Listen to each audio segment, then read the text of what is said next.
ಮರಳಿ ಸ್ವಾಗತ ವೀಕ್ಷಕರೇ. ಮತ್ತೊಮ್ಮೆ ಈ ಎರಡನೇ ಹಂತದ ಸಂದರ್ಶನಕ್ಕೆ ನಿಮ್ಮೆಲ್ಲರಿಗೂ ಸ್ವಾಗತವನ್ನು ಕೋರ್ತಾ, ಸರ್, ನೀವು ಆಲ್ರೆಡಿ ನಿಮ್ಮ ಜರ್ನಿಯನ್ನ ಹೇಳ್ತಾ ಹೋಗ್ದಾಗೆ ಅಮ್ಮನ ಪಾತ್ರ ಅಂತೂ ತುಂಬ ಪ್ರಾಮಿನೆಂಟ್ ಆಗಿ ಕಾಣ್ತು. ಜೊತೆಗೆ ನೀವು ಈ ಜರ್ನಿಯಲ್ಲಿ ನಿಮ್ಮ ಫ್ಯಾಮಿಲಿ ಲೈಫಲ್ಲಿ ಆಗಿರ್ಬೋದು ಅಥವಾ ನಿಮ್ಮ ಎಜುಕೇಷನ್ ಲೈಫಲ್ಲಿ ಆಗಿರ್ಬೋದು, ಯಾರಿಗಾದರೂ ಒಂದು ಕೃತಜ್ಞತೆಯನ್ನು ಸಲ್ಲಿಸ್ಬೇಕು. ನಾನು ಈ ಮೊಮೆಂಟನ್ನು ಬಳಸ್ಕೊಂಡು ಒಂದು ಥ್ಯಾಂಕ್ ಯು ಹೇಳಬೇಕು ಅನ್ನೋದಾದರೆ ಯಾರ್ಯಾರು? ಒಂದಂದ್ರೆ ಚಿಕ್ಕಂದಿಂದನೂ ಒಂಥರ ಸ್ವಲ್ಪ ಆಧ್ಯಾತ್ಮಿಕತೆ ಬಗ್ಗೆ ಸ್ವಲ್ಪ ಒಲವೆಲ್ಲ ಜಾಸ್ತಿ ಇತ್ತು. ಮತ್ತೆ ಸ್ವಾಮಿ ವಿವೇಕಾನಂದರು ಅವ್ರದ್ದು ಜೀವನ ಚರಿತ್ರೆ, ರಾಮಕೃಷ್ಣ ಪರಮಹಂಸರು, ಅದ್ರ ಬಗ್ಗೆ ಎಲ್ಲ ತುಂಬಾ ಇಂಟ್ರೆಸ್ಟ್ ಇತ್ತು. ಆ ಪುಸ್ತಕಗಳನ್ನೆಲ್ಲ ಓದಿದ್ದೆ ಹಾಗೆಲ್ಲ. ಮತ್ತೆ ಈಗಿನ ಈ ಸ್ಪಿರಿಚುವಲ್ ಇದರಲ್ಲಿ ಪ್ರಾಬ್ಲಮ್ ಅಂತಂದ್ರೆ ಅದು ಫ್ರೇಮ್ ವರ್ಕ್ ಇಲ್ಲ. ಅಂದ್ರೆ ಪೂಜೆ ಮಾಡಿದರೆ ಊದ್ಕಡ್ಡಿ ಬೆಳಿಬೇಕು ಅದು ಇದು, ಬಟ್ ಅದ್ರ ಅರ್ಥ ಏನು, ಯಾಕೆ ಮಾಡ್ಬೇಕು, ಆರತಿ ಮಾಡಿ ಆಮೇಲೆ ಯಾಕೆ ಊದ್ಕಡ್ಡಿ ಬೆಳಗಲ್ಲ ಊದ್ಕಡ್ಡಿ ಬೆಳಗ್ಗೆ. ಸೊ ಆ ತರದ ಸಣ್ಣ ಪುಟ್ಟ ಇದೆಲ್ಲ ಇದ್ದು ಸುಮಾರು ಕನ್ಫ್ಯೂಷನ್ಸ್ ಹಿಂದೂ ಧರ್ಮದಲ್ಲಿ ನ್ಯಾಚುರಲಿ ಕ್ರಿಯೇಟ್ ಆಗುತ್ತೆ. ಅದನ್ನೆಲ್ಲ ಆತರ ಸಂಶಯಗಳನ್ನೆಲ್ಲ ಇದು ಮಾಡಿದ್ದು ಡಿವೈನ್ ಪಾರ್ಕ್ ಸಂಸ್ಥೆ. ಅದರ ಆಡಳಿತ ನಿರ್ದೇಶಕರು ಡಾಕ್ಟರ್ ಜಿ ಅಂತ ಹೇಳಿ ಇದ್ದಾರೆ, ಡಾಕ್ಟರ್ ಎ ಚಂದ್ರಶೇಖರ್ ಉಡುಪ ಅಂತ ಹೇಳಿ. 1999 ಇಂದನೂ ನಾನು ಅಲ್ಲಿಗೆ ಡಿವೈನ್ ಪಾರ್ಕಿಗೆ ಹೋಗಿ ಬರೋದು. ಸೊ ಅವರಿಂದ ಆ ಸಂಸ್ಥೆಯಿಂದ ಏನಾಯ್ತು ಅಂತಂದ್ರೆ ಅದು ಸ್ಪಿರಿಚುವಲ್ ಫ್ರೇಮ್ ವರ್ಕ್ ಅಂತ ಸಿಕ್ತು. ಈ ಧ್ಯಾನ ಅಂದ್ರೆ ಹೇಗ್ ಮಾಡೋದು, ಈ ಪೂಜೆ, ಈ ಕುಂಕುಮಾರ್ಚನೆ, ಅದ್ರದ್ದು ಸೈಂಟಿಫಿಕ್ ರೀಸನಿಂಗ್ ಏನು, ಆ ಯಾವುದೇ ಆಚರಣೆಗೆ ಅರ್ಥ ತುಂಬಿದಾಗ ಅದು ಮಾಡಿದಾಗ ಪ್ರತಿಫಲ ಜಾಸ್ತಿ ಅಂತ ವಿಚಾರಗಳೆಲ್ಲ ಹೇಳ್ಕೊಟ್ಟಿದ್ದು ಡಿವೈನ್ ಪಾರ್ಕ್ ಡಾಕ್ಟರ್ ಜಿ ಅವರು. ಸೊ ಇದು ನಮ್ಮ ತಾಯಿಯವರಿಂದ ಉತ್ತಮವಾದ ಬೇಸ್ ಸಿಕ್ತು. ಮತ್ತೆ ಹೇಗೆ ಒಂದು ಅಂದ್ರೆ ಈ ಮಿಡಲ್ ಕ್ಲಾಸ್ ಸ್ಟ್ರಗಲ್ ಇಂದ ಒಂದು ಮೇಲ್ ಬರಬೇಕು, ಅಥವಾ ಎಲ್ಲರೂ ಎಲ್ಲಿ ಹೋಗ್ತಾರೆ ಅದರಿಂದ ಜಾಸ್ತಿ ಎಲ್ಲರೂ ಹೋದಲ್ಲೇ ನಾವು ಹೋಗ್ಬಾರ್ದು, ಎಲ್ಲರೂ ಲೆಕ್ಚರ್ ಆಗ್ತಾರೆ ನಾವು ಬರೀ ಲೆಕ್ಚರ್ ಆಗಿನೇ ಇರಬಾರ್ದು. ಆ ಥರದ್ದು ಎಲ್ಲದು ಸಮಯ ಸಂದರ್ಭಗಳಿಂದ ಸಿಕ್ತು. ಬಟ್ ಈ ಸ್ಪಿರಿಚುವಲ್ ಗೈಡೆನ್ಸ್ ಮತ್ತೆ ಒಂದು ಅದೇ ಆಧ್ಯಾತ್ಮಿಕ ಫ್ರೇಮ್ ವರ್ಕ್ ನಮ್ಮ ಜೀವನಕ್ಕೆ ಸಿಕ್ಕಿದ್ದು ಡಾಕ್ಟರ್ ಎ ಚಂದ್ರಶೇಖರ್ ಉಡುಪ ಅವರಿಂದ. ಅವರಿಗೆ ನಾನು ಕೃತಜ್ಞತೆ ಸಲ್ಲಿಸಕ್ಕೆ ಇಷ್ಟಪಡ್ತೀನಿ.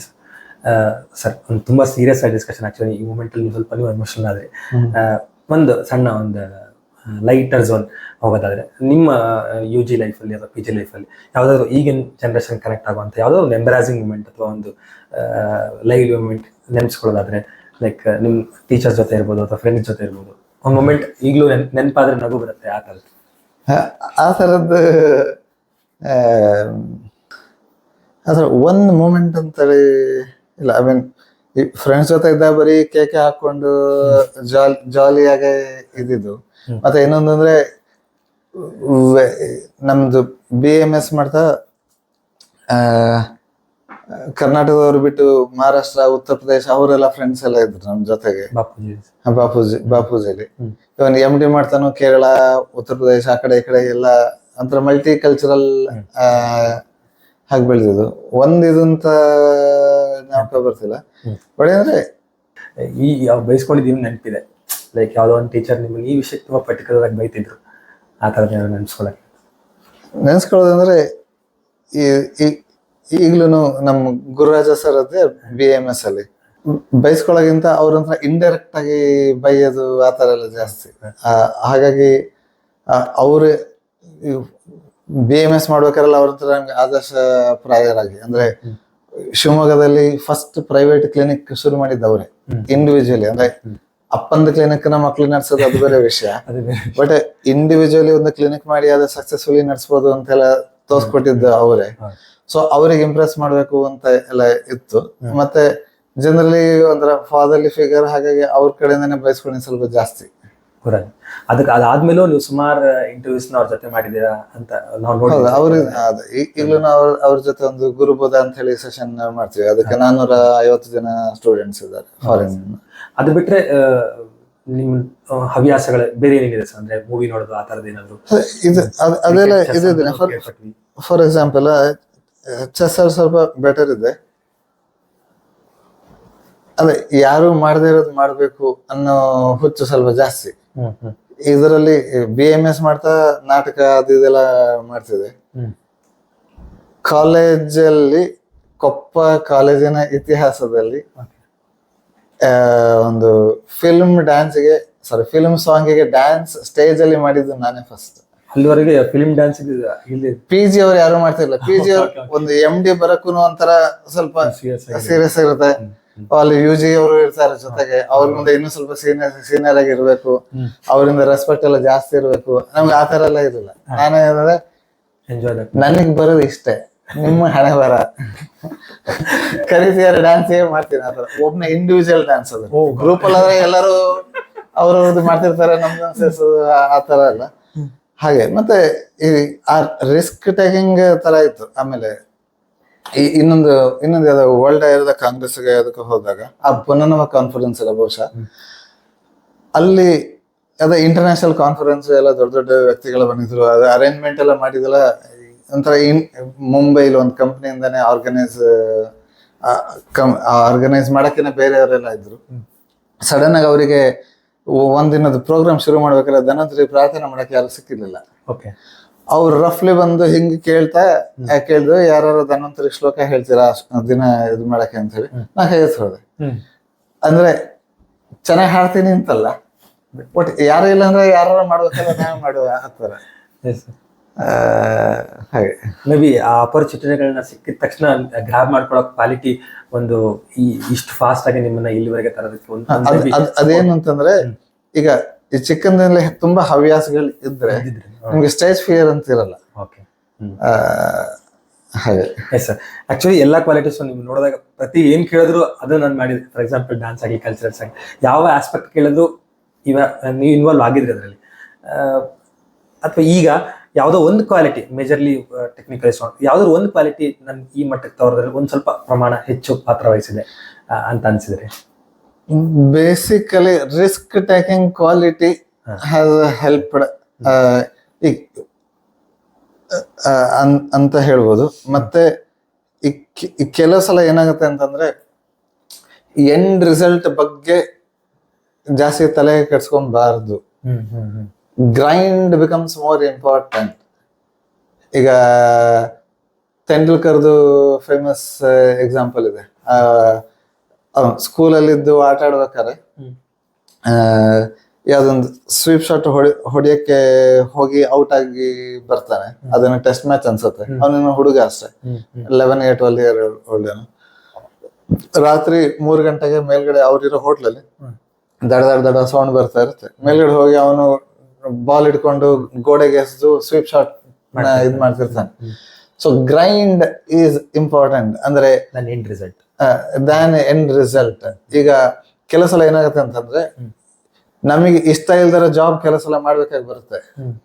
But you push yourself to the end, do that job with 200% dedication. ಯಾಕೆಂದ್ರೆ ಇಷ್ಟ ಇಲ್ಲ ನಂಗೆ ಬರೀ ಜೂನಿಯರ್ ಮೆಡಿಕಲ್ ಆಫೀಸರ್ ಸೇರ್ಸ್ಕೊಂಡಿದ್ದಾರೆ, ಸಿಗ್ತಿರೋದು 15,000 ರೂಪಾಯಿ ಸಂಬಳ, ಯಾರೇನು ಗೌರವ ಕೊಡ್ತಿಲ್ಲ ಅಂದ್ರೂ ಕೂಡ ಈಗ ಫಾರ್ ಎಕ್ಸಾಂಪಲ್ ಈಗ BMS ಮುಗಿದ್ಮೇಲೆ 10 ತಿಂಗಳು ಗ್ಯಾಪ್ ನಮಗೆ ನ್ಯಾಚುರಲ್ ಇತ್ತು. MD ಶುರು ಆಗೋಕ್ಕಿಂತ ಮುಂಚೆ ಆ 10 ತಿಂಗಳಲ್ಲಿ ಒಂದು ಸೈಕ್ಯಾಟ್ರಿ ನರ್ಸಿಂಗ್ ಹೋಮ್ಗೆ ಹೋಗಿದೆ. ಅಲ್ಲಿ ನಾ ಏನು ಯೋಚನೆ ಮಾಡ್ತೀನಿ, ಈ ಸೈಕ್ಯಾಟ್ರಿ ನರ್ಸಿಂಗ್ ಹೋಮ್ ನಂದೇ ಆದ್ರೆ ನಾ ಬರೀ 8 ಗಂಟೆ ಅಷ್ಟೇ ಇರ್ತೀನ. ನಮ್ಗೆಲ್ಲ ಸಂಜೆ 5-5:30 ಬಿಡ್ತಿದ್ರು. ಸೈಕ್ಯಾಟ್ರಿಸ್ಟ್ 8:30 ತನಕ ಇರ್ತಾರೆ. ಶ್ರೀಧರ್ ನರ್ಸಿಂಗ್ ಹೋಮ್ ಅಂತ ಹೇಳಿ ಶಿವಮೊಗ್ಗದಲ್ಲಿದೆ.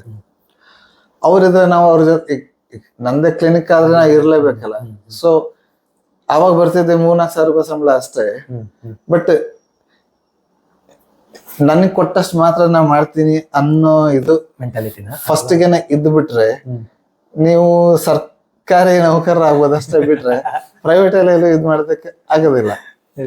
ಯಾಕೆಂದ್ರೆ ಇದು ಚಾಲೆಂಜ್ ತಗೊಳ್ಳೋದು, ಇದು ನಂದೇ ಇದಾದ್ರೆ ನಾ ಏನ್ ಮಾಡ್ತೀನಿ, ಅದನ್ನೆಲ್ಲ ನಾ ಇದು ಮಾಡ್ಬೇಕು, ಇಷ್ಟು ಹೇಳ್ಯಾರೆ ಬಟ್ ಇದನ್ನ ಜಾಸ್ತಿ ಅಂದ್ರೆ ಮಾಡುವ, ಆ ತರ ಎಕ್ಸ್ಟ್ರಾ ಅದು ಇಲ್ಲ ಅಂತ ಆದ್ರೆ ನಿಮ್ಮ if you start underplaying ಅಂತ, ಅದಕ್ಕೆ ಇಷ್ಟು ಟ್ಯಾಲೆಂಟ್ ಇದ್ರ ತೋರ್ಸ್ಕೊಳಲ್ಲ, ನಂಗೆ ಯಾಕೆ ಇಷ್ಟು ಕೊಡೋದ, ಆ ತರ ಇದ್ರೆ ಅದೇ ಲೈಫ್ ಆಗೋಗ್ಬಿಡುತ್ತೆ. ಬಟ್ ಅದೇ ತರ ಈಗ ಗೊತ್ತಿಲ್ಲದೆ ಇರೋ ಗುಂಡಿಗೆ ನೀವು ಬಿದ್ರೆ ಕೊರ್ದು ಹೊರಗಡೆ ಬರಬೇಕು, ಬಿಟ್ರೆ ವಾಪಸ್ ಬರಕ್ ಹೋದ್ರೆ ಹಿಂದ್ಗಡೆಯಿಂದ ಯಾರೋ ಮುಚ್ಚಿಬಿಟ್ಟಿರ್ತಾರೆ, ಅಲ್ಲೂ ಇಲ್ಲ ಇಲ್ಲೂ ಇಲ್ಲ ಆಗ್ಬಿಡ್ತೀರಿ. ಸೊ ಸ್ಟಾರ್ಟಿಂಗ್ ಅಲ್ಲಿ ದೊಡ್ಡ ಕ್ಲಿನಿಕ್, ದೊಡ್ಡ ನರ್ಸಿಂಗ್ ಹೋಮ್ ಅದೆಲ್ಲ ಆಗ್ಬೇಕಂತ ಏನಿಲ್ಲ. ಮತ್ತೆ ಎಲ್ಲರ ವರ್ಕಿಂಗ್ ಆಪರ್ಚುನಿಟಿ ಸಿಕ್ಕರೆ what ever salary that may be, work hard, flow through and find your way out. Use all your talent and make something out of your career. Maybe that quality really meaningfully said, sir. Actually, thank you, sir. ಅಂದ್ರೆ ಇನ್ನೊಂದು ವಿಷಯ sir, ಈ ಮಧ್ಯದಲ್ಲಿ ಈ ಜರ್ನಿಯಲ್ಲಿ ಒಂದು ಪಾಯಿಂಟಲ್ಲಿ ನಂಗೆ ಒಂದು ಸಣ್ಣ ಸಂಶಯ ಬಂದಿದೆ ಸರ್. ನೀವು ಏವಿಯನ್ ಆ್ಯಕ್ಚುಲಿ ಮ್ಯಾನೇಜಿಂಗ್ ಡೈರೆಕ್ಟರ್ ಜೊತೆ ಅಷ್ಟೊಂದು ಒಳ್ಳೆ ಬಾಂಧವ್ಯ ಇಟ್ಕೊಂಡು ಅವ್ರು ನಿಮ್ಮ ಬಗ್ಗೆ ಅಷ್ಟೆಲ್ಲ ನಂಬಿಕೆ ಇಟ್ಟು ಆ ಜರ್ನಿ ತುಂಬ ಚೆನ್ನಾಗಿ ಸಾಗ್ತಾ ಇರಬೇಕಾದ್ರೆ ಒಂದು ಮೆಂಟಲ್ ಯು ಟೇಕ್ ಡಿವಿಯೇಷನ್, ಆ ಮೆಂಟಲ್ ನೀವು ಬಿಟ್ಟು ಬರಬೇಕಾಗತ್ತೆ ಅಮ್ಮನಿಗೋಸ್ಕರನೋ ಆ ಫ್ಯಾಮಿಲಿಯಲ್ಲಿ ಇದಕ್ಕೋಸ್ಕರ. ಆಗ ಅವರ ಮನಸ್ಥಿತಿ ಹೇಗಿತ್ತು ಸರ್? ಈಸಿಲಿ ಹೋದ್ರು ಆದ್ರೆ ಅಥವಾ? ಸೊ ಈಗ ಫಾರ್ ಎಕ್ಸಾಂಪಲ್ ಇಲ್ಲಿ ನಾನು ಮ್ಯಾನೇಜಿಂಗ್ ಡೈರೆಕ್ಟರ್ ಮತ್ತೆ 43 ಜನ ಎಂಪ್ಲಾಯೀಸ್ ಇದ್ದಾರೆ. ಇಲ್ಲಿ ಬಂದ ತಕ್ಷಣನೇ ನಂಗೆ ಯಾರ ಹಾರ ಹಾಕಿ ಆರತಿ ಮಾಡಿ ಇಲ್ಲಿ ಯಾರ ವ್ಯವಸ್ಥೆ ಇಲ್ಲ, ಯಾರು ಎದ್ ನಿಲ್ಬೇಕಂತನೂ ಏನು ರೂಲ್ಸ್ ಮಾಡಿಲ್ಲ, ಎಲ್ಲರೂ ಅವ್ರವ್ರ ಕೆಲಸ ಮಾಡೋದು. ಪೇಷಂಟ್ ಏನೋ ಬರ್ತಿರ್ತಾರೆ, ನಾನ್ ಬಂದೆ ಅಂತ ಯಾರು ಎದ್ ನಿಲ್ಲಕ್ ಹೋಗಿ ಪೇಷಂಟ್ ಏನ್ ನೋಡ್ಕೊಳ್ಳೋದು ಕಡಿಮೆ ಆಗಿ, ಪೇಷಂಟ್ ಕೈ ಬಿಟ್ಟು ಅವ್ರು ಬಿದ್ರೆ ನಮಗೆ ತೊಂದರೆ ಜಾಸ್ತಿ, ಪೇಷಂಟ್ಗೂ ತೊಂದರೆ. ಈ ಸಿಂಪಲ್ ಇದು ಮತ್ತೆ being very accessible and friendly with all the employees, ಇದೆಲ್ಲ ಕಲ್ತಿದ್ ನಾನು ರಮೇಶ್ ವಾರಿಯರ್ ಅವರಿಂದ. ಫಸ್ಟ್ಗೆ ಹೋದ್ವಿ, ಫಸ್ಟ್ ವೀಕ್ ಅಲ್ಲಿ ಅವ್ರು ಇರ್ಲಿಲ್ಲ, ಅವರು 2-3 ದಿನ ಆದ್ಮೇಲೆ ಅವರೆಲ್ಲ ಹೊರಗಡೆ ಹೋಗಿದ್ರು, ಬೇರೆ ಕಡೆ ಹೋಗಿದ್ರು, ಆಮೇಲೆ ಬಂದ್ರು, ಅವ್ರ ಪರಿಚಯ ಎಲ್ಲ ಆಯ್ತು, ಹೀಗೆ ಅಂತ ಹೇಳಿ ಇಂಟರ್ವ್ಯೂ ಅವರೇ ಮಾಡಿದ್ದು, ಸೆಕೆಂಡ್ ರೌಂಡ್ ಇಂಟರ್ವ್ಯೂ. ಅದಾಯ್ತು, ಸೇರಾದ್ಮೇಲೆ ಈ ತರ ಅಂತೆಲ್ಲ ಹೇಳಿ ಅವ್ರಂದ್ರು ಏನಿದ್ರು ಡೈರೆಕ್ಟ್ ನನಗೆ ಕಾಲ್ ಮಾಡು ಅಂತ ಹೇಳಿ ಅವ್ರ ನಂಬರ್ ಡೈರೆಕ್ಟ್ ಕೊಟ್ರು. ನಮ್ಗೆ ಅದೇ ಆಶ್ಚರ್ಯ ಆಯ್ತು. ಈಗ ನಾವು ಬಂದಿದ್ದು ಹೆಂಗೆ ಅಂದ್ರೆ ಅಕಾಡೆಮಿಕ್, ಇದು ಪ್ರಿನ್ಸಿಪಲ್ ಮುಂದೆ ಆ ತರ. But he was very very friendly. ನಾನು ನಿಮ್ಗೆ ಕಾಲ್ ಬೇಕಾದ್ರೆ ಮಾಡ್ಬೋದು ಸರ್ ನಾನು ಅಂತಂದೆ. ಅದಕ್ಕೆ ಅಂದ್ರೆ ಅವ್ರೇನಂದ್ರೆ ಇಲ್ಲಿ ಕಂಪನಿ ಇಂಪಾರ್ಟೆಂಟ್ ಅಷ್ಟೇ, ಎವ್ರಿಬಡಿ ಈಸ್ ಎ ಪ್ಲೇಯರ್. ನಾ ಈಗ ಕ್ಯಾಪ್ಟನ್ ಇದ್ದ ಹಾಗೆ, ಈಗ ನಿಮ್ ಜೊತೆ ಕಮ್ಯುನಿಕೇಶನ್ ಸರಿ ಇಲ್ಲ ಅಂತಂದ್ರೆ ಕಂಪ್ನಿಗೆ ಹಾಳಾಗ್ತದೆ. So that I learned from that mentality. ಏವೇನ್ ಬಿಟ್ಬರಕ್ ದೊಡ್ಡ ಕಾರಣ ಅಂತ ಏನಿಲ್ಲ, ಒಂದಂದ್ರೆ ಈ ಕಡೆ ಈ ತರ ಬೇರೆ ಆಪರ್ಚುನಿಟೀಸ್ ಎಲ್ಲ ಬರ್ತಾ ಇತ್ತು, ಮತ್ತೆ ಫ್ಯಾಮಿಲಿ ಅವ್ರಿಗೂ ಸ್ವಲ್ಪ ಕನ್ನಡ ಇರೋ ವಾತಾವರಣ ಇದ್ರೆ ಅವ್ರಿಗೆ ಸ್ವಲ್ಪ ಸೋಷಿಯಲ್ ಲೈಫ್ ಎಲ್ಲ ಇರುತ್ತೆ, ಅದು ಮೇನ್ ರೀಸನ್ ಅಷ್ಟೇ. ಸರ್ ಮುಂದಿನ ಪ್ರಶ್ನೆ, ಈಗ ನಿಮ್ ಏಜ್ 45 ಸರ್? 45. ಆಲ್ಮೋಸ್ಟ್ ಒಂದು ಸುಮಾರು ನಿಮ್ಮ ಲೆವೆಲ್ಗೆ ಒಂದು ಹೆಂಗೆ ಎಂಟರ್ಪ್ರಿನರ್ ಆಗಿ ಒಂದು ಲೆವೆಲ್ಗೆ ನಮ್ಮ ಆ್ಯಂಗಲಲ್ಲಿ ಅದು ಸಕ್ಸಸ್, ನಿಮ್ಮ ಆ್ಯಂಗಲ್ ಬಿ ಸಕ್ಸಸ್ ಇಲ್ಲದೆ ಇರ್ಬೋದು. ಬಟ್ ಅಟ್ ಪ್ರೆಸೆಂಟ್ ಈ ಒಂದು 45 years ಆಫ್ ಲೈಫಲ್ಲಿ ನಿಮ್ಮ ಮುಂದಿನ ಕ್ಯೂರಿಯಾಸಿಟೀಸ್ ಆಫ್ ಅಬೌಟ್ ಲೈಫ್ ಏನು, ಇವತ್ತಿನ ಮಟ್ಟದ ಕ್ಯೂರಿಯಾಸಿಟೀಸ್ಗಳು ಏನು, ನಿಮಗೆ ಅಥವಾ ಯಾವುದಕ್ಕೆ ಹೆಚ್ಚು ಪ್ರಾಮುಖ್ಯತೆ ಕೊಡ್ತಿದ್ದೀರಿ? ಒಂದ್ ಹಂತದಲ್ಲಿ ಈಗ ಫಾರಿನ್ ಅಲ್ಲೆಲ್ಲ ಬಿಸ್ನೆಸ್ ಅಂತ ಶುರು ಮಾಡ್ತಾರೆ, ಅದು ಬಿಸ್ನೆಸ್ ಅನ್ನ ರ್ಯಾಪಿಡ್ ಆಗಿ ಹೊರಗಡೆಯಿಂದ ಇನ್ವೆಸ್ಟ್ಮೆಂಟ್ ತಗೊಂಡು ಒಂದ್ ಹಂತಕ್ಕೆ ತರ್ತಾರೆ. ತಕ್ಷಣ ಇನ್ನೊಂದು ದೊಡ್ಡ ಕಂಪನಿ ಬಂದು ಆ ಬಿಸ್ನೆಸ್ ಅನ್ನ ಬೈ ಔಟ್ ಮಾಡುತ್ತೆ. ಆ ಬೈ ಔಟ್ ಮಾಡಿದಾಗ founder becomes a millionaire, he becomes very rich. ಯಾಕಂದ್ರೆ ಈಗ ನಿಮ್ company actual valuation, so for example ಹೇಳ್ಬೇಕು ಅಂದ್ರೆ ವೆರಿ ಸಿಂಪಲ್ ಕ್ಯಾಲ್ಕುಲೇಷನ್ ಅಲ್ಲಿ ಹೇಳ್ಬೇಕಂದ್ರೆ, ನಿಮ್ದು ಕಂಪನಿಯ ರೆವೆನ್ಯೂ 1 ಕೋಟಿ ಇದೆ ಅಂತ ತಿಳ್ಕೊಳ್ಳಿ. ಅದು 1 ಕೋಟಿ ರೆವೆನ್ಯೂ ಇರೋ ಕಂಪನಿ ಆದ್ರೆ ಯೂಶಲಿ ಅದ್ರದ್ದು ಕಂಪನಿ ವ್ಯಾಲ್ಯೂಯೇಷನ್ 3-4 ಕೋಟಿ ಇರುತ್ತೆ. ಸೊ ಬಟ್ ಅಂದ್ರೆ ಕಂಪನಿ ವ್ಯಾಲ್ಯೂಯೇಷನ್ ಅಂದ್ರೆ somebody wants to buy it, ಅದರ ವ್ಯಾಲ್ಯೂ ಆಕ್ಚುಲಿ 4 ಕೋಟಿ ಅಷ್ಟು ಇರುತ್ತೆ. 1 ಕೋಟಿ ರೆವೆನ್ಯೂ ಇದ್ರೆ 4 ಕೋಟಿ ಇರುತ್ತೆ. ಇದರಲ್ಲಿ ಆ ವ್ಯಾಲ್ಯೂಯೇಷನ್ ಸುಮಾರು ಡೈನಮಿಕ್ಸ್ ಎಲ್ಲ ಇದೆ, ಇದು one of the main dynamics. ಆತರ ಇದ್ದಾಗ ಬಟ್ ಬೈ ಔಟಿಗೆ ಬಂದಾಗ ಅವ್ರು 4 ಕೋಟಿಗೆ ತಗೊಳ್ಳೋದಿಲ್ಲ, ಯಾಕಂದ್ರೆ ನಾನು ಸೆಲ್ ಮಾಡಕ್ ರೆಡಿ ಇರಲ್ಲ. ಸೊ ಕಂಪ್ನಿ ದೊಡ್ಡದಾಗಿ ಬೆಳೀತಿದೆ, ರೆವೆನ್ಯೂ ಎಲ್ಲ ಬರ್ತಿದೆ ಅಂದ್ರೆ ನಾನು ಯಾಕೆ ಸೆಲ್ ಮಾಡ್ಲಿ ಅಂತ ಇರುತ್ತೆ. ಆಗ ಅವರು ನಿಮ್ಮಿಂದ ಬೈ ಮಾಡ್ಬೇಕಾದ್ರೆ 4 ಕೋಟಿ ಬದಲು 40 ಕೋಟಿ ಎಲ್ಲ ಕೊಡ್ತಾರೆ. ಸೊ ವ್ಯಾಲ್ಯೂಯೇಷನ್ ಮಾಡಿ ಕೊಡ್ತಾರೆ. ಸೊ ಅವಾಗ you become rich very fast. ಫಸ್ಟ್ಗೆ easyavida.com ಇಂಟರ್ನೆಟ್ ಅದು ಇದು ಬಿಸ್ನೆಸ್ ಎಲ್ಲ ಮಾಡ್ಬೇಕಾದ್ರೆ ನಂದು ಹಾಗೆ ಇತ್ತು. ನಂದು .com ಬಿಸ್ನೆಸ್, ಇಂಟರ್ನೆಟ್ ಬಿಸ್ನೆಸ್ ದೊಡ್ಡದಾಗಿ ಬೆಳೆದು ಯಾರ ತಗೊಂಡ್ರೆ ನಾವು ರಿಚ್ ಆಗ್ಬಿಡ್ಬೋದು, ಆ ತರ ಇತ್ತು. ಯಾಕೆಂದ್ರೆ when you are lower middle class, coming out of poverty is one of our main goals of life. Settled life ಅಂತ ಈಗಲೂ ಇಲ್ಲ, ಬಟ್ ಅದೊಂದು ಆಂಬಿಷನ್ ಯಾವಾಗಲೂ ಇದ್ದೇ ಇರುತ್ತೆ, ಅದ್ರ ಆಸೆ ಒಂದು ಯಾವಾಗಲೂ ಇದ್ದೇ ಇರುತ್ತೆ. ಬಟ್ ಆ ತರ ಹೊರಗಡೆ ಬಂದಾದ್ಮೇಲೆ ಯೂಶಲಿ ಅವರು ಬೇರೆ ಕಂಪನೀಸ್ಗೆ ಹೆಲ್ಪ್ ಮಾಡಕ್ ಶುರು ಮಾಡ್ತಾರೆ. ಆ ಬಂದ ಎಕ್ಸ್ಟ್ರಾ ಹಣನ ಅವರು ಬೇರೆ ಕಂಪನೀಸ್ಗೆ ಇನ್ವೆಸ್ಟ್ ಮಾಡಕ್ಕೆ ಶುರು ಮಾಡ್ತಾರೆ. ಅವರು ದೇ ಬಿಕಮ್ ಏಂಜಲ್ ಇನ್ವೆಸ್ಟರ್ ಅಂತಾರೆ. ಸಣ್ಣ ಪುಟ್ಟ ಕಂಪನೀಸ್ಗೆ ಇನ್ವೆಸ್ಟ್ ಮಾಡ್ತಾರೆ, ಅದಕ್ಕೆ ಅಡ್ವೈಸರ್ ಆಗ್ತಾರೆ. ನನ್ನ ತಲೆಯಲ್ಲಿ ಏನಿತ್ತು ಬಹುಶಃ ನಾನು ಅದೇ ತರ ಮಾಡ್ಬೇಕಂತ ಹೇಳಿ ಅದ್ರದ್ದೇ ಒಂದು ಆತರ ಏಂಜಲ್ ಇನ್ವೆಸ್ಟ್ಮೆಂಟ್, ಆತರ ಇನ್ವೆಸ್ಟ್ಮೆಂಟ್ ಮಾಡೋರ್ದು ಒಂದು ಪಾಡ್ಕಾಸ್ಟ್ ಇದೆ, ಅದು ಆಲ್ ಇನ್ ಪಾಡ್ಕಾಸ್ಟ್ ಅಂತೇಳಿ ಅಮೆರಿಕಾದ ಪಾಡ್ಕಾಸ್ಟ್ ಅದ. ಅವ್ರ ಕಲ್ಚರ್ ಬಗ್ಗೆ ಎಲ್ಲ ಮಾತಾಡ್ತಾರೆ. ಅವರೇ ಎಲ್ಲರ ಒಬ್ಬ ಕಾಮನ್ ಫ್ರೆಂಡ್ ಇಲಾನ್ ಮಸ್ಕ್. ಅದು ಫಸ್ಟ್ಗೆ ಪೇಪಾಲ್ ಫೌಂಡ್ ಮಾಡಿದ್ರು. ಪೇಪಾಲ್ ಫೌಂಡ್ ಆಯ್ತು. ಅದಾದ್ಮೇಲೆ ಫಸ್ಟ್ಗೆ ಜಿಪ್ಟೋ ಅಂತಿತ್ತು, ಆಮೇಲೆ ಪೇಪಾಲ್, ಆಮೇಲೆ ಪೇಪಾಲ್ ಅಲ್ಲಿ ಬಂದು ಹಣ ಎಲ್ಲ ತೆಗೆದು ಟೆಸ್ಲಾ ಕಂಪ್ನಿ ಮಾಡಿದ್ರು. So through out his Tesla ಮತ್ತೆ ಸ್ಪೇಸ್ ಎಕ್ಸ್ ಆಯ್ತು. ಸ್ಪೇಸ್ ಎಕ್ಸ್ ಮಾಡಿದ್ರು, 3 ರಾಕೆಟ್ ಡಮರ್ ಆಯ್ತು. 4ನೇ ರಾಕೆಟ್ಗೆ ಅವ್ರದ್ದು ಇರೋ ಬರೋ ದುಡ್ಡೆಲ್ಲ ಹಾಕಿ ಇದು ಮಾಡಿದ್ರು. ಬಟ್ ಆ ಪೇಪಾಲ್ ನ ಫ್ರೆಂಡ್ಸ್ ಈ ಪಾಡ್ಕಾಸ್ಟ್ ಅಲ್ಲೂ ಇದ್ದಾರೆ. ಬಟ್ ಅವರೆಲ್ಲ ಒಂಥರ ವೆಲ್ ಸೆಟಲ್ ತರ. ಬಟ್ ಈ ಕಡೆ Elon Musk is taking risk after risk. So whatever he runs, he earns reputation. ಏನಕ್ಕೂ ಇದಾದ್ರೆ ಬಿಲಿಯನರ್ ಅಂತ ಆಯ್ತು, ಫ್ರೀ ಆಗಿದ್ದ. Richest man Bill Gates, his retired and doing philanthropic and other work ಅಷ್ಟೇ. But Elon Musk is again and again taking risk over risk. ಮತ್ತೆ life span ಅಂತ ಹೇಳಿ ಒಂದು ಬುಕ್ ಇದೆ. ಅದು ಬುಕ್ ಬರ್ದಿದ್ದು ಹಾರ್ವರ್ಡ್ ಮೆಡಿಕಲ್ ಸ್ಕೂಲ್ ನ ಏಜಿಂಗ್ ಬಗ್ಗೆ ರಿಸರ್ಚ್ ಮಾಡ್ತಿರುವಂತ ಸೈಂಟಿಸ್ಟ್. ಅವ್ರು ಹೇಳಿದ ಹೇಗೆ ಅಂತಂದ್ರೆ, ಈಗ ಎಲ್ಲರೂ ಮೊದ್ಲೆಲ್ಲ 40-50 ವರ್ಷಕ್ಕೆನೆ ಈ ರಿಟೈರ್ಡ್ ಏಜ್ ಆತರ ಇದಾಗ್ತಿತ್ತು. ಈಗೇನು ಶಾರುಖ್ ಖಾನ್ ಅವರೆಲ್ಲ ಕುಣಿತಾನೆ ಇದ್ದಾರೆ. ಸೊ ಈಗ ಲೈಫ್ ಸ್ಪ್ಯಾನ್ ಈಗ 80-90ಕ್ಕೆ ಬರ್ತಾ ಇದೆ, 60-70ಕ್ಕೆ 80-90 ಬರ್ತಾರೆ. ಹೀಗೆ ಹೋದ್ರೆ 100-110 ವರ್ಷನೂ ಇರ್ಬೋದು ಅಂತ ಹೇಳಿ. ಸೊ ಇದ್ರೆ ಅಷ್ಟು ವರ್ಷ ತನಕ ಏನಾರ ಇದ್ರೆ ಅಂತ ಲೆಕ್ಕ ಹಾಕಿದ್ರೆ ಇನ್ನು ಅಟ್ ಲೀಸ್ಟ್ ಒಂದು 40 years ನಾವು ಬದುಕಬೇಕಾಗತ್ತೆ. ಬದುಕಿದ್ರೆ ಏನಾರ ಮಾಡ್ಲೇಬೇಕು. ಮಾಡೋದಂದ್ರೆ ರಿಸ್ಕ್ ತಗೊಳ್ಳೇಬೇಕು. So there is no end to the risk that I am going to take. ಅದು ಒಂದು ಈಗ್ಲೂ ಕೂಡ ಹಾಸ್ಪಿಟಲ್ ಇದೆ, ಅದು ಇದೆ. ಹಾಸ್ಪಿಟಲ್ ಬಾಡಿಗೆ ಪ್ರಿಮೈಸಸ್ ಅಲ್ಲಿ, ಬಟ್ ಒಳಗಡೆ ಕಟ್ಟಿದ್ದೆಲ್ಲ ನಾವು, ಅದು ಇನ್ನೊಂದು ಬೇರೆ ಕಥೆ ಇದೆ.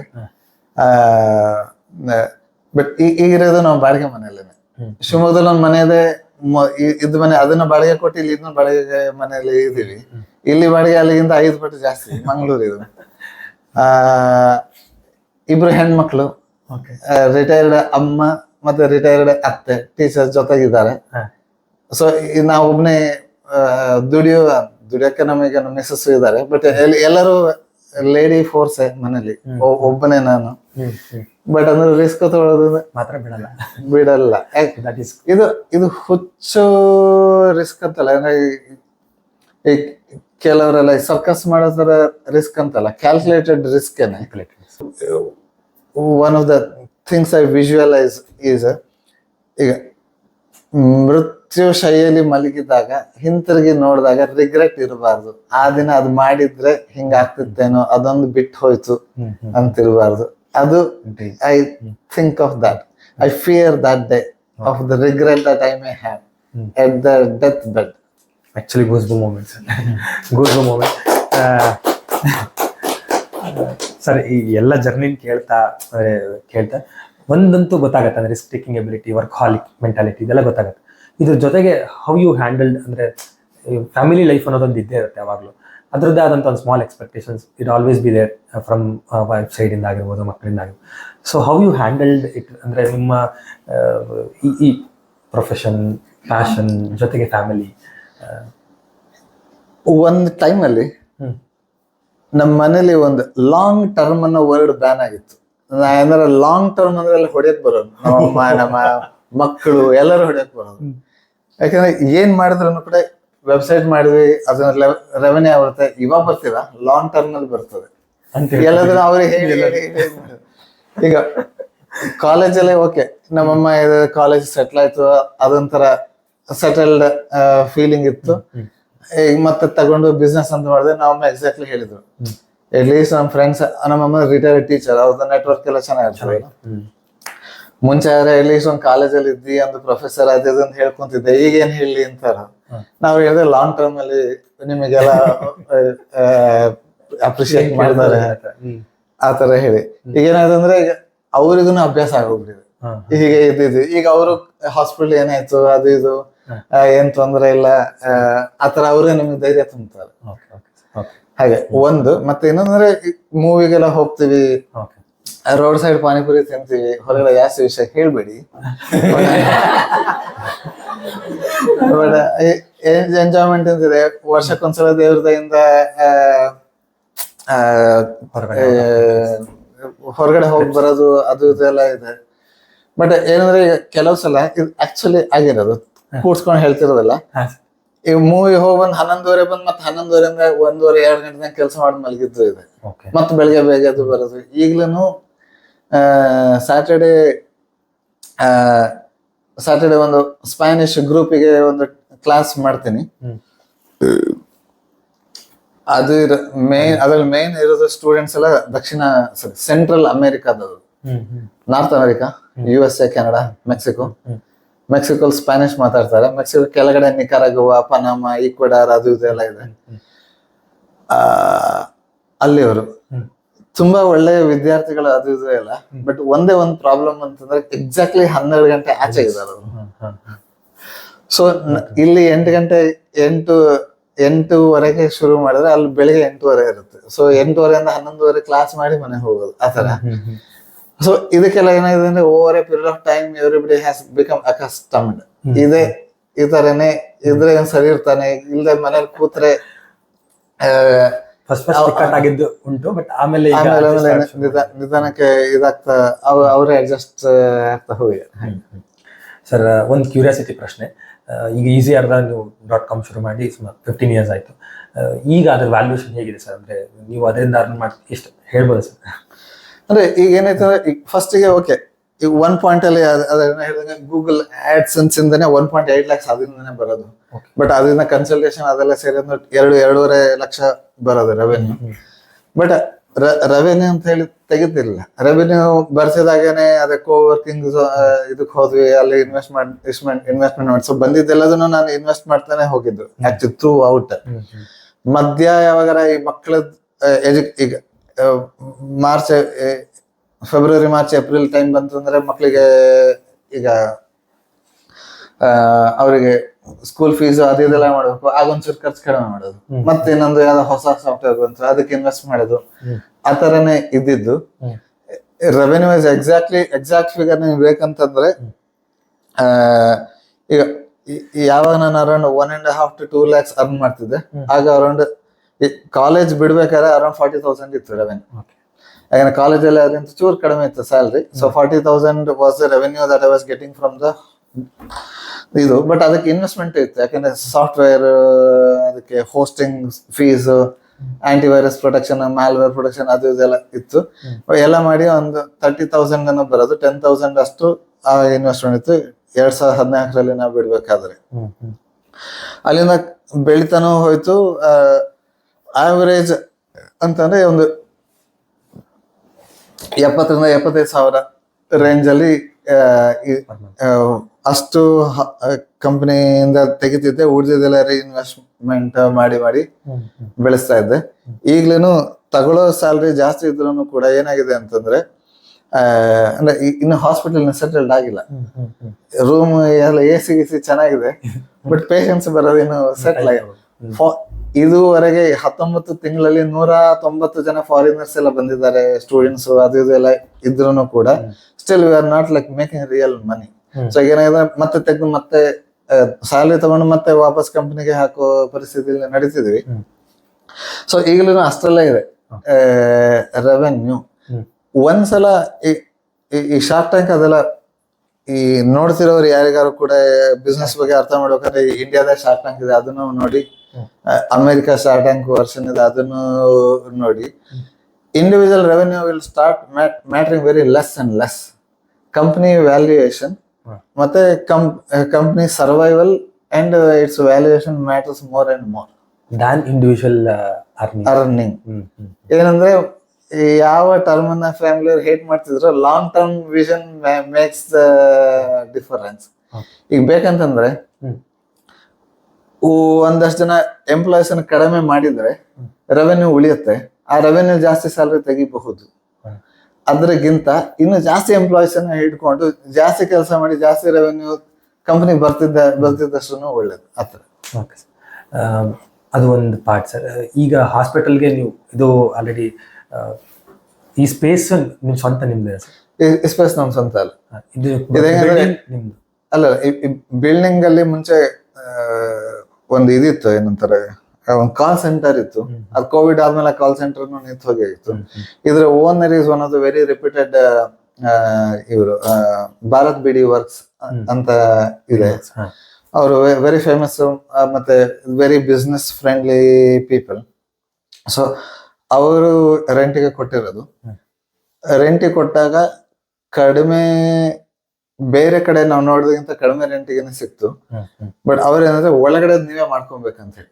ಇದು ಹೆಂಗೆ ಇತ್ತು ಅಂದ್ರೆ ಬರೀ ವಾಲ್ ಟು ವಾಲ್ ಒಂಥರ 2 ಕ್ರಿಕೆಟ್ ಗ್ರೌಂಡ್ ಇದ್ದಂಗೆ ಕೆಳಗಡೆ ಮತ್ತೆ ಮೇಲ್ಗಡೆ ಅಷ್ಟೇ.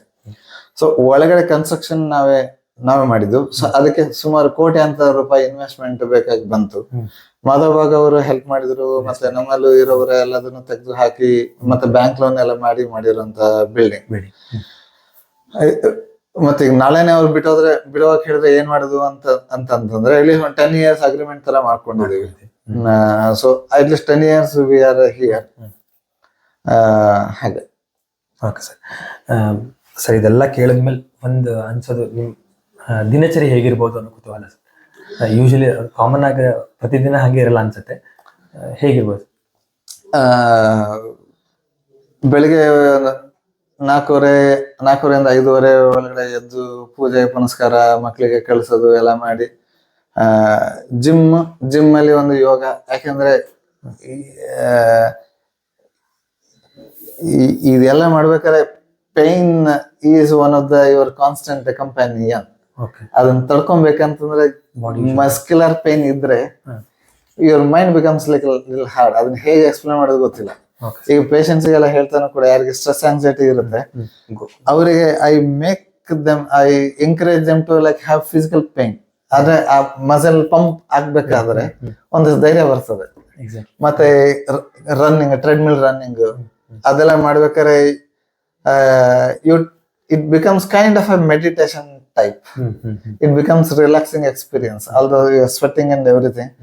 ಮತ್ತೆ every day you will be setting new targets for yourself. That also so you keep on challenging yourself. That also gets reflected here. So ಅದೆಲ್ಲ ಮಾಡಿ ಅರೌಂಡ್ ಎನಿವೇರ್ ಬಿಟ್ವೀನ್ 10:30 ಇಂದ 11:30 ಅಷ್ಟೊತ್ತಿಗೆ ಇಲ್ಲಿ ಬರ್ತೀನಿ. ಬೆಳಿಗ್ಗೆ ಬಂದು 7:30 8 ಗಂಟೆ ತನಕ ಯೂಶುವಲಿ ಇರ್ತೀನಿ. ಅದು ಕೆಲಸ ಸಲ ಪೇಷಂಟ್ ಬಂದ್ರು ಅಥವಾ ಆನ್ಲೈನ್ ಕನ್ಸಲ್ಟೇಷನ್ ಅದು ಇದು ಏನಾರ ಇದ್ರೆ ಅದು ಕೆಲಸ ಸಲ 10:30 11 ಆಗಿದ್ದಿದೆ, ಕೆಲಸ ಸಲ 12:30 1 ಗಂಟೆಗೆ ಹೋಗಿದ್ದು ಇರುತ್ತೆ. ಸ್ಯಾಟರ್ಡೇಸ್ ಯೂಶಲಿ ಮನೆ ಹೋಗೋದು usually on an average 11:45 11:30 time. ಭಾನುವಾರ ರಜೆ ಅಂತೇನು ಇಲ್ಲ, ಎಂಪ್ಲಾಯ್ಸ್ ಇದೆ, ನಮಗೆ ರಜೆ ಅಂತ ಇಲ್ಲ. ಭಾನುವಾರನು ಆಲ್ಮೋಸ್ಟ್ ಸಿಮಿಲರ್, ಜಿಮ್ ವರ್ಕೌಟ್ ಅದೆಲ್ಲ ಇರೋದಿಲ್ಲ. ಬಿಟ್ರೆ ಭಾನುವಾರ ಸ್ವಲ್ಪ ಜಾಸ್ತಿ ನಿದ್ದೆ ಅದೆಲ್ಲ ಸ್ವಲ್ಪ ಇರೋದು ಅಷ್ಟೇ. ಬಟ್ ಯಾವಾಗಿಂದ .com ಎಲ್ಲ ಶುರು ಆಯ್ತು, ಸಂಡೇ ರಜಾ ಆತರ ತಗೊಂಡಿದ್ದು ಆತರ ಏನಿಲ್ಲ.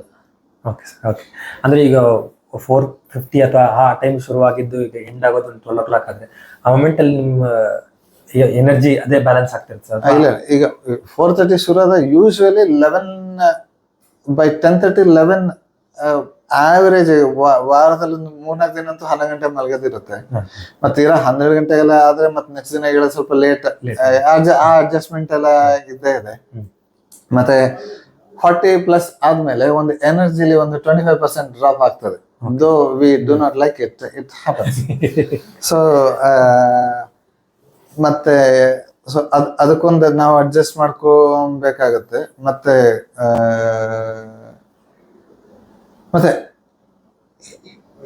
ಐ ರಿಕ್ವೈರ್ 7ರಿಂದ 7:30 ಗಂಟೆ ನಿದ್ದೆ ಇಲ್ಲ ಅಂತಂದ್ರೆ mind becomes I cannot tolerate the work load.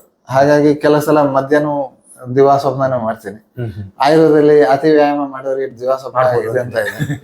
ಅದಕ್ಕೆ ನಾವು ಮಾಡ್ಬೋದು. ಸರ್ ಅಂದ್ರೆ ಮೇ ಬಿ ನಿಮ್ಮ ಎನರ್ಜಿ ಲೆವೆಲ್ನ ಕೀಪ್ ಅಪ್ ಮಾಡ್ಕೊಳ್ಳೋದಕ್ಕೆ ಒಂದು ಜಿಮ್ ಆಗಿರ್ಬೋದು, ಯೋಗ ಆಗಿರ್ಬೋದು, ಇದೆಲ್ಲವೂ ಬ್ಯಾಲೆನ್ಸ್ ಮಾಡ್ತಾರೆ. ಸರ್ ಅದೇ ನೀವು ಸ್ಪಿರಿಚುವಲ್ ಹೆಲ್ತ್ ಬಗ್ಗೆ ಹೇಳ್ಬೇಕಾದಾಗ ಒಂದು ಉಡುಪ ಸರ್ದ ಬಗ್ಗೆ ಒಂದಷ್ಟು ಮಾಹಿತಿ ಕೊಟ್ರಿ. ಮೇ ಬಿ ಇನ್ನೇನಾದ್ರೂ ನೀವು ಆ ಸ್ಪಿರಿಚುವಲ್ ಹೆಲ್ತ್ ಬಗ್ಗೆ ಕಾನ್ಸಂಟ್ರೇಟ್ ಮಾಡ್ತಾ ಪೂಜೆ ಪುರಸ್ಕಾರಗಳಂತೂ ಇದ್ದೇ ಇರುತ್ತೆ. ಅದ್ರ ಹೊರತಾಗಿ ಏನಾದ್ರು ಆ ಡೈಮೆನ್ಷನ್ಸ್ ಅಲ್ಲಿ ಏನಾದ್ರು ನೀವು ವರ್ಕ್ ಮಾಡ್ತಾ ಇದ್ದೀರಿ ಸರ್?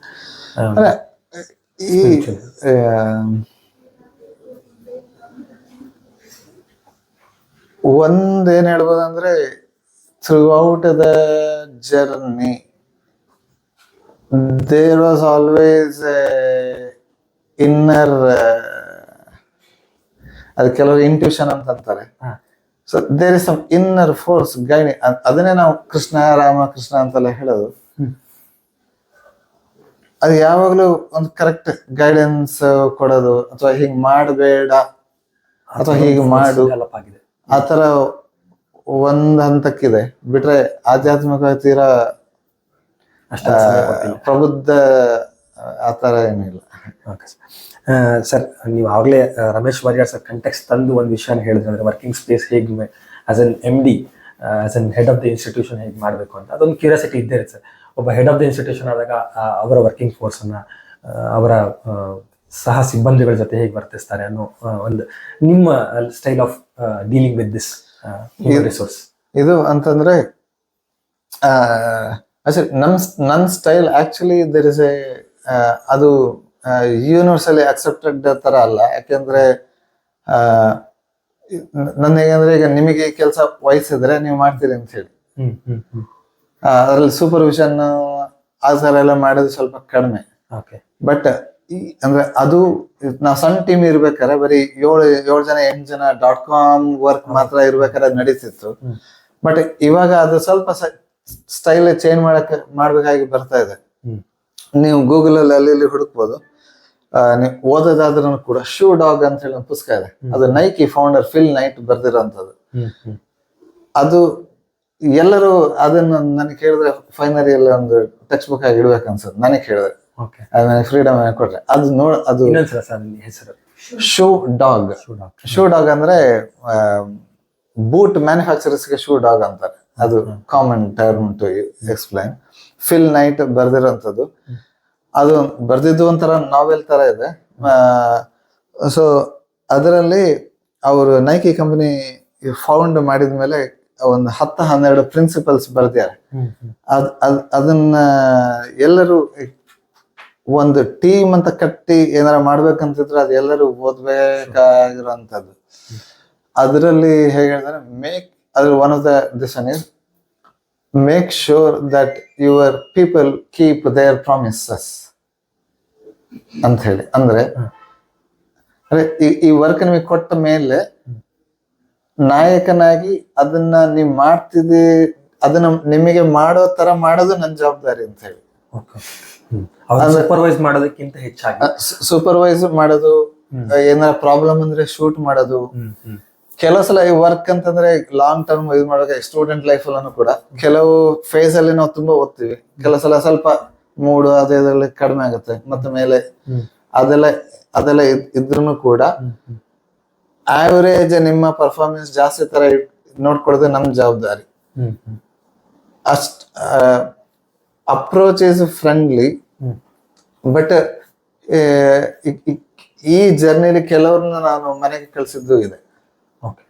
ಯಾಕಂದ್ರೆ ಈಗ ನೀವು ಕಂಪ್ನಿಗೆ ವಿರುದ್ಧ ಈ ಈ ಯಾರು ಪರ್ಫಾರ್ಮ್ ಮಾಡ್ತಿರಲ್ಲ ಅವ್ರನ್ನ ಮನೆ ಕಳ್ಸಿಲ್ಲ ಅಂತಂದ್ರೆ ನಾನು ಉಳಿದ ಇವರಿಗೆ ಅನ್ಯಾಯ ಮಾಡಿದ ಹಾಗೆ. ಎಕ್ಸಾಕ್ಟ್ಲಿ. ಯಾಕಂದ್ರೆ ಥೆರಪಿಸ್ಟ್ಗಳು ನಮ್ಮ ನಂಬ್ಕೊಂಡಿದ್ದಾರೆ. ಹೌದು. ಹ್ಮ್. ಸೊ ಹಾಸ್ಪಿಟಲ್ ಈ ಕಂಪ್ನಿ ವಿರುದ್ಧ ಮಾಡ್ತಿದ್ದೀರಿ ಅಂತಂದ್ರೆ ವಿ ಹ್ಯಾವ್ ಟು ಇದು. ಮತ್ತೆ ಇನ್ನೊಂದು ಅಂತಂದ್ರೆ ಒಂದು ಮೊದ್ಲು ಬಾಯಿ ಬಂದಿದ್ದು ಹೇಳ್ಬಿಡ್ತಿದ್ದೆ, ಅದು ಅಂದ್ರೆ ಓಪನ್. ಈಗ ನೀವ್ ಏನ್ ಕೇಳ್ತೀರಿ ಹೇಳ್ತೀವಿ ಆ ತರ. ಬಟ್ ಅದು ಬಾರಿ ಹುಷಾರಾಗಿರ್ಬೇಕು. ಅಂದ್ರೆ ದೊಡ್ಡ ಹುದ್ದೆಗೆ ಹೋಗ್ತಿದ್ದ ಹಾಗೇನೆ ಬಾಯಿ ತೆಗೆಯಂತ ಮುಂಚೆ ಅದ್ರದ್ದು ವೆಯ್ಟ್ ಅದೆಲ್ಲ ನೋಡಿ ಮಾತಾಡ್ಬೇಕು. ಅದನ್ನ ನಿಧಾನಕ್ಕೆ ಕಲಿತಾ ಇದ್ದೀನಿ. ಎರಡು ಮತ್ತೆ ಇನ್ನೊಂದಂದ್ರೆ ಓಶೋ ಅವ್ರದ್ದು ಒಂದು ಕ್ಲಿಪ್ ನಾನು ನೋಡ್ತಿದ್ದೆ. ಓಶೋ ದೊಡ್ಡ ಫ್ಯಾನ್ ಅಲ್ಲ, ಬಟ್ ಅವ್ರ ಕೆಲವು ವಿಚಾರಗಳೆಲ್ಲ ಬರೀ ಇಷ್ಟ ಆಗುವಂಥದ್ದು. easyhire.com famous. 450 ಜನ ಫಾರಿನ್ ಸ್ಟೂಡೆಂಟ್ಸ್ ಅಮೆರಿಕ ಕರೆದಿದ್ರು ನನಗೆ. ಮಾರ್ಚ್ ಅಲ್ಲಿ ಕ್ಯಾಲಿಫೋರ್ನಿಯಾ ಹೋಗಿದ್ದೆ. ಅಲ್ಲಿ ನಾ ಹೋಗೋಗಿಂತ ಮುಂಚೆನೆ ಅಲ್ಲಿ 150-200 ಜನ ಬಂದಿದ್ರು ಆ ಕಾನ್ಫರೆನ್ಸ್ಗೆ. ಕ್ಯಾಲಿಫೋರ್ನಿಯಾ ಅಸೋಸಿಯೇಷನ್ ಅವ್ರು ಮಾಡಿದ್ದು.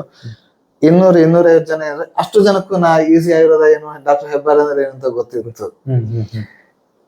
ಆ ಓಶೋ ಇದರಲ್ಲಿ ನಿನ್ನ ಫೇಮಸ್, ನೀನ್ ಹಾಕೊಂಡಿರೋ ಬಟ್ಟೆ, ನಿನಗೆ ಜನ ಮಾಡೋ ಹಾರೋ ತುರಾಯಿ ಬಿಟ್ ಅದನ್ನೆಲ್ಲ ತೆಗೆದ್ರೆ ಒಳಗಡೆ ನೀನು ಯಾರು?